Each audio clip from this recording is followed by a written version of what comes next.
Hello friends, કેમ છો બધા? મજામાં? સ્વાગત છે તમારું મારી channel art craft and DIY with me.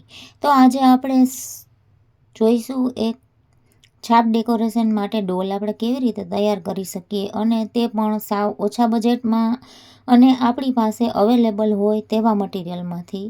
તો ચાલો જોઈએ કેવી રીતે આપણે ડોલ ડેકોરેશન ઘરે બેઠા કરી શકીએ છીએ અને એકદમ ઓછા બજેટમાં.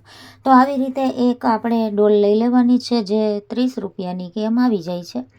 અને ત્યાર પછી આપણી પાસે મીઠાઈના આવા ડબ્બા તો હોય જ છે, તેને વચ્ચેથી હોલ કરી અને નીચે મેં પેપર લગાડી અને ગ્લુ ગનથી એને ચીપકાવી દીધું છે. અને આપણી પાસે કોઈ પણ જાતના ફેબ્રિક કતરણ હોય તેમાંથી મેં ઉપરની પટ્ટીથી બ્લાઉઝ બનાવી લીધું છે. આ રીતે બનાવ્યા પછી મારી પાસે એક સાડીનું આવું ગ્રીન કલરનું બ્લાઉઝ પીસ હતું. તેનો ઉપરનો પાર્ટ અને નીચેનો પાર્ટ બંને સરખા કટ કરી અને સાડીની જેમ જોઈન્ટ કરી દીધું છે, જેથી આપણે એને પ્રોપર સાડીની જેમ પહેરાવી શકીએ.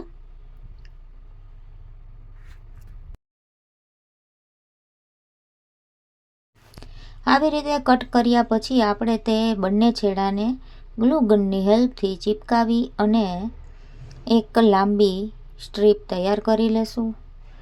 અને જો તમારી પાસે સિલાઈ મશીન ન હોય તો પણ આપણે આવી રીતે ગ્લુ ગનની હેલ્પથી કામ કરી શકીએ છીએ અને ઝડપથી થઈ જાય છે.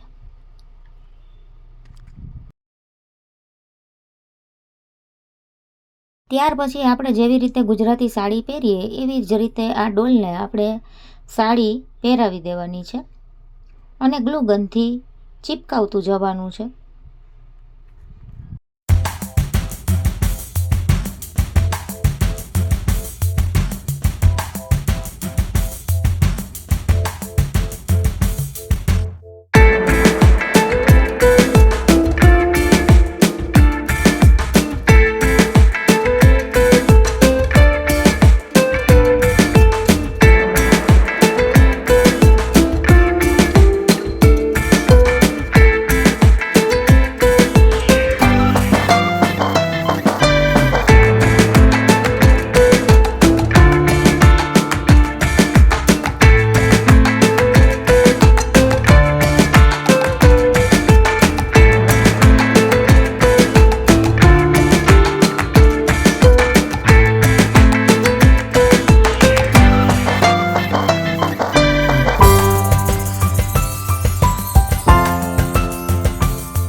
સાડી આપણી પ્રોપર રીતે પહેરાવાઈ ગઈ છે. હવે ત્યાર પછી આપણે તેના છેડાના ભાગમાં આવી એક લેસ લગાડી દેશું, જેથી તેનો લુક સરસ આવી જાય.